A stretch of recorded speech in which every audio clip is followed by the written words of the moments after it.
శ్రీమాత్రే నమః.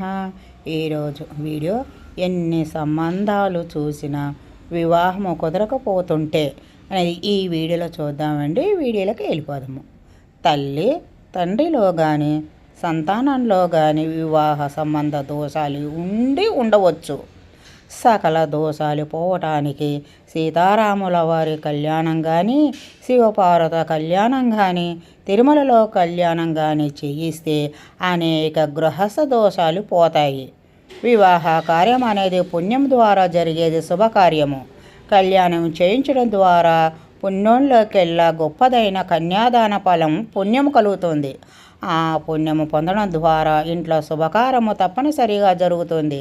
ఇలాంటి దోషాలు అవటానికి దేవాలయంలో భక్తుల చేత కళ్యాణము చేయించేది. మీరు మీ పిల్లలతో కలిసి ఆ కళ్యాణం చూసి మీ అభిష్టాన్ని కోరుకోండి, అంతా శుభము జరుగుతుంది. ఈ వీడియోలో ఎన్ని సంబంధాలు చూసిన వివాహం కుదరకపోతుంటే అనేది చూసాం కదండి. మనం నెక్స్ట్ వీడియోలో కలుసుకుందాం. వీడియో నచ్చితే లైక్ చేయండి, షేర్ చేయండి, సబ్స్క్రైబ్ చేయండి.